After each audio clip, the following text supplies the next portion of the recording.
Bella, and welcome to Beauty on a Budget. Do you ever see a video?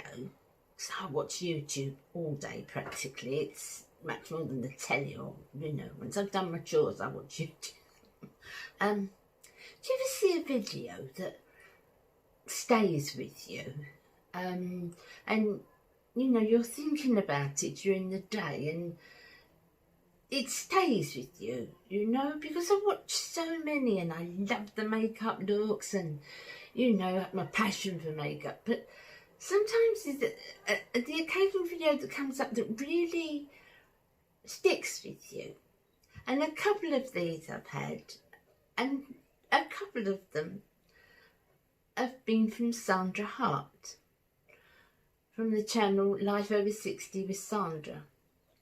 Now, I'm sure a lot of you know Sandra. If you don't, I will leave her channel listed below.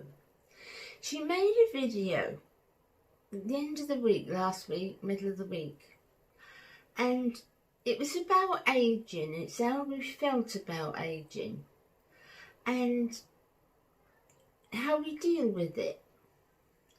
And I just thought it was such a good video.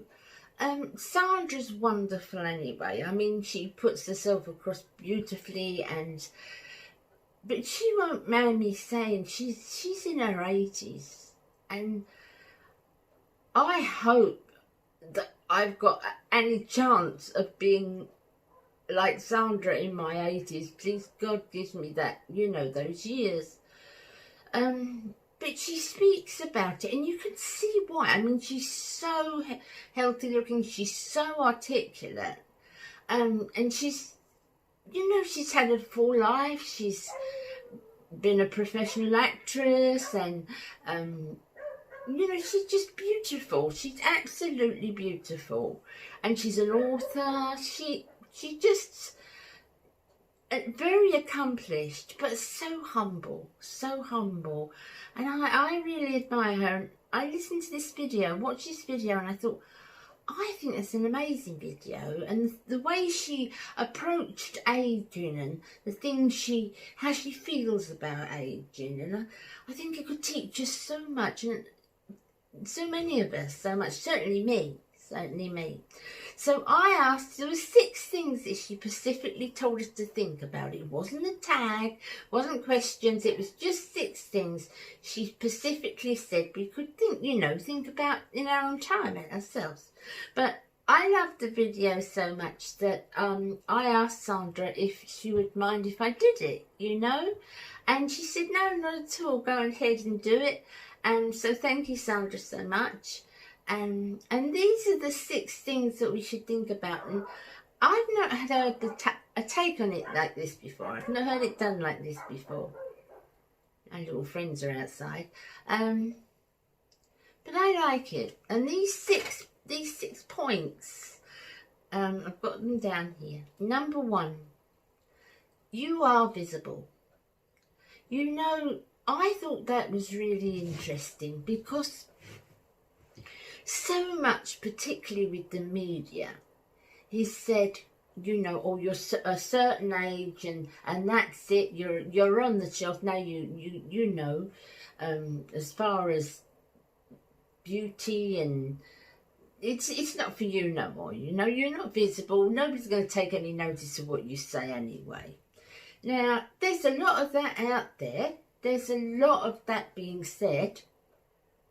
But it's up to us whether we take that on board and live our lives to that, what they're saying. Or whether we say, I am visible, I am going to do the best for myself, I'm going to look the best I can, I'm going to feel the best I can, I'm going to be the healthiest I can. Yes, I am visible. If that's up to them. If that's their opinion, that, you get to a certain age, past 40, 50, 60, 70, 80, whatever, you get to a certain age and you're invisible, well, that's their choice. You don't have to believe that. I choose not to believe that. I choose that I am visible and that I can make the most of myself and that I can encourage other women. So don't listen to that voice. Don't listen to what those say. Everybody's entitled to their opinion. A lot of people think, okay, people over my age should be invisible. Well, I'm not going to be, because I'm not going to listen to that voice. Thank you very much. So yes, it's said. Of course it's said. But it's entirely up to you whether you take it on board and believe. The next thing Sandra spoke about was where you are now is not forever. And you know, it's something I've not really thought of in depth before. Sandra really made me think about this. That sometimes we go through things in our life. Now, I'm not talking about terminal illness or, you know, anything like that. I don't mean anything like that. But we have things in our life, and they, at the time, they can totally devastate us. We can have things that we didn't expect to happen, and you know, it can feel at the time that it's so bearing down on us that it's never going to go away. But things do change. Things do change in time. And going on the thing for myself on losing people that I've loved, it doesn't stop. It doesn't stop. The pain doesn't stop, because as you get older, you're going to lose family, you're going to lose friends, because we're all aging in the same way. And yes, I've lost friends, and I've lost family. And it hurts. It hurts absolutely unbelievably. But the hurt, I don't know if the words get easier. The word is get easier. It's easier to bear. The unbearable moments that you have at the beginning, and they are unbearable, become less frequent. You don't love that person any the less. You don't miss that person any the less. They just get less frequent. I can pull a photograph out of my mum, and I look, and I have a tear in my eye now, and I lost my mum over 20 years ago. But when I first lost her, my world just stopped. It absolutely stopped. And I never thought that anything would be normal again. Because very close to my mum, I loved her dearly. I still do. But it did get better. I never forgot her. The pain of losing her was always there. And missing her is always there. But bearing it becomes easier. Bearing that load becomes easier over time. The same with breakdown of marriage. I thought when I broke up with my first husband that the world would stop revolving. I really did think the world would stop revolving. But it didn't. It didn't. I went on and I met someone that I'm very happy with, and you know, it's at the time you think it's going to be forever. Things are going to be forever. And as we get older, we think, well, how much time have I got? And you know, this is the rest of my life. Not necessarily. Not necessarily at all.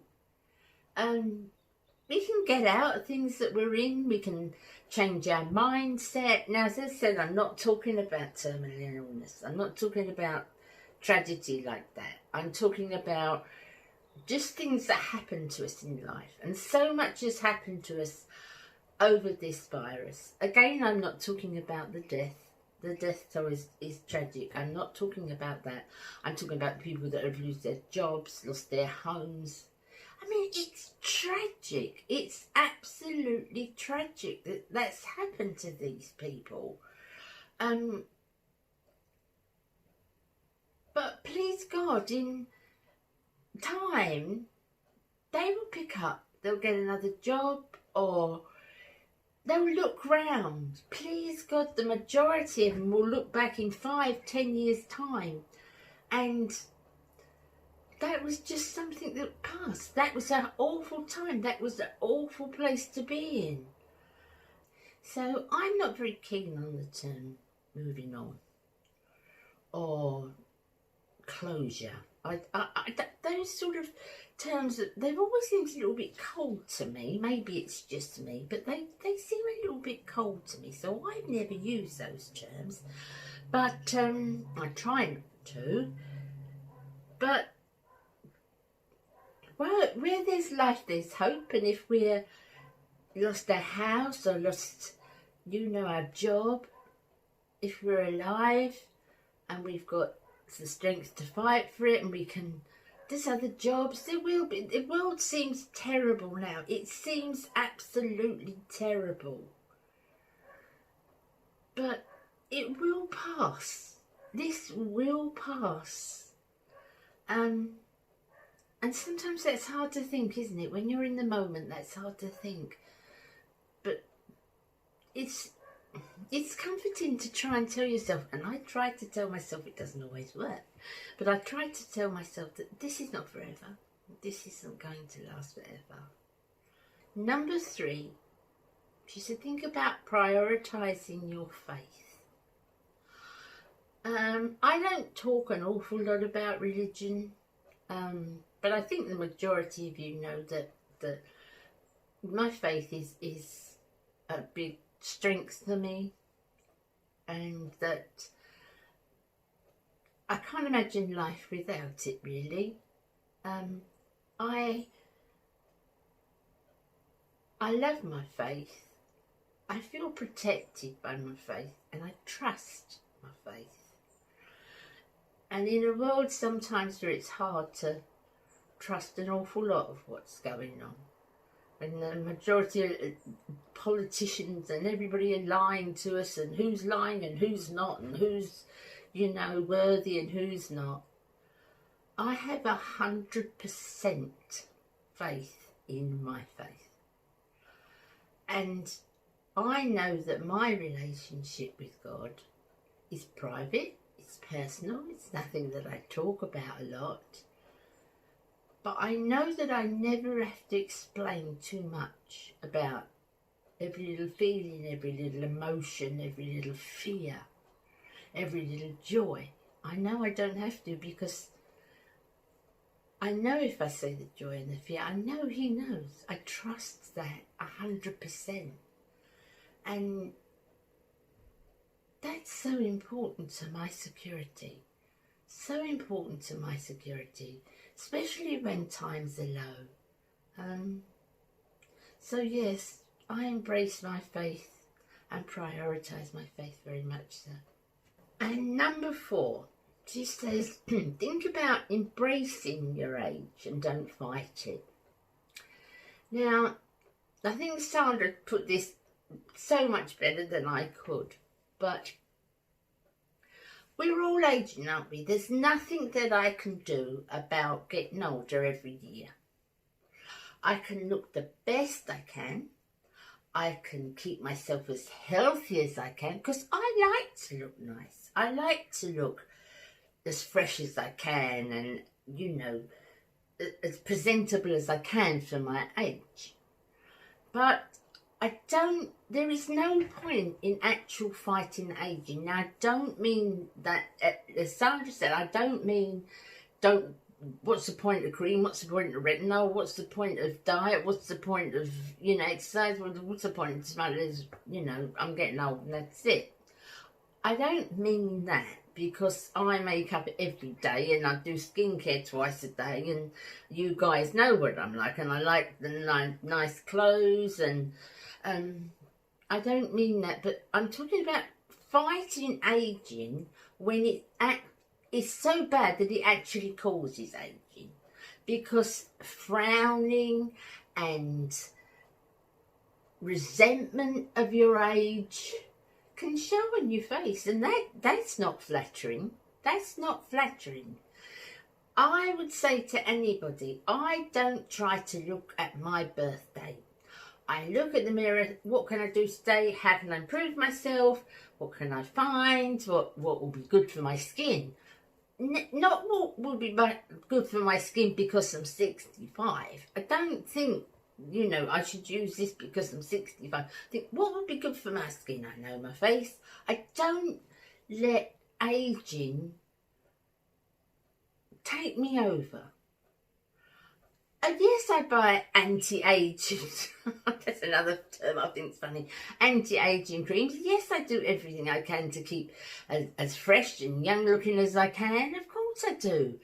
But I don't let that birth date, 1955, rule my life. Because I want lots more birthdays. And I want to be the best I can for lots more birthdays. So it doesn't bother me. And people ask me my age, I will say it straight out. I'll say it straight out. And, you know, I'm proud. I'm 65. I've got to 65, you know. And please God, so many of my friends and so many people don't. So many people haven't got that. And I would love to get like Sandras in her 80s. And, oh, I would love to be like that.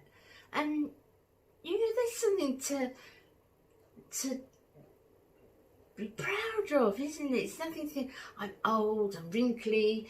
Yes, I've got all the things that older people have because I was born in 1955. So I do have to fight those things.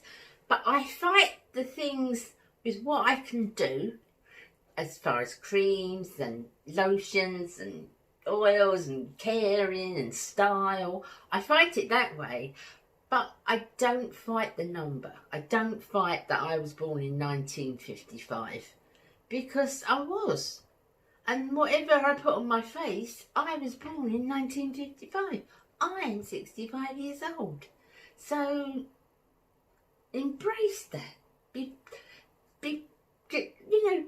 glorious because of that. Because you've got to 65 and because you are doing the best for yourself.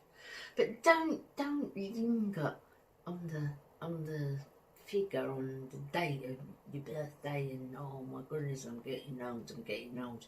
Because that in itself is aging. Number 5, Sandra spoke about sharing your love. And I think, it's made me think really, you know, as we get older, do we do that? I have so many times. It happens to me. I must get in touch with, I must get in touch with this one. I must get in touch with that one. And friends that I've had. I've got a friend that I started school with at 5 years old. And I'm still friends with her and I still see her. I hadn't seen her for a long while and I haven't dropped her a line for a long while. But when I saw Sandra's video, I thought I'm going to do that. I'm going to do that this week. Because she was so... She's been with her all my life, 60 years, you know what I mean? Since I was 5 and I started school. But sometimes that slips by, doesn't it? Sometimes it slips by. And how often you tell someone that you care about them? How often do you tell people who you love that you love them? And I thought that is so important, so important. And not say it out of habit. You know, love you, I love you, yeah, I love you, I love you. But really, when you love someone with all your heart, to tell them, to embrace them, to show them that you love them, to show them how important they are, and that you worry about them and you care about them and that you're there for them.